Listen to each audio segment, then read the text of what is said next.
Okay, good morning guys. Ito yung develop system natin sa Robo. Okay, so to introduce, ito yung ating Arduino Uno, yung microcontroller. This is the relay module. So, 2 channels. Tapos, LCD display.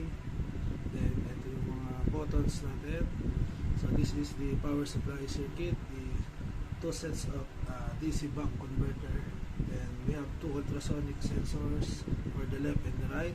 Tapos ito yung ating battery. Then last, ito yung ating DC motor. So ito yung papaandar sa bangka. Okay, so let's try to test the system. I will set the distance to 25 meters para lang ma-test natin.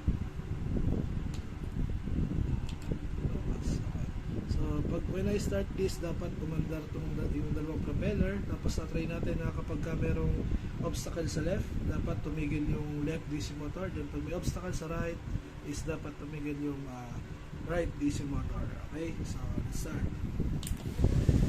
So ito siya yung mandar. So lagyan ko na obstacle sa right. So ayun, tumigil yung right. Tapos hindi na under yung distance. So ano ko yung obstacle. Tapos tayo na sa obstacle. I will try to place obstacle on the left. So tumigil yung motor sa left. Then yung distance is stayed lang sa 16 meters. So tanggalin ko ulit.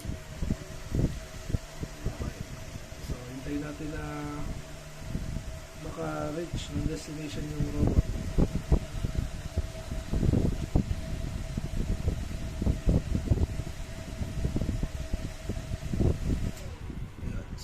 Once reach the destination, patay yung dalawang DC motor, then back to 0 ulit or sa input yung system.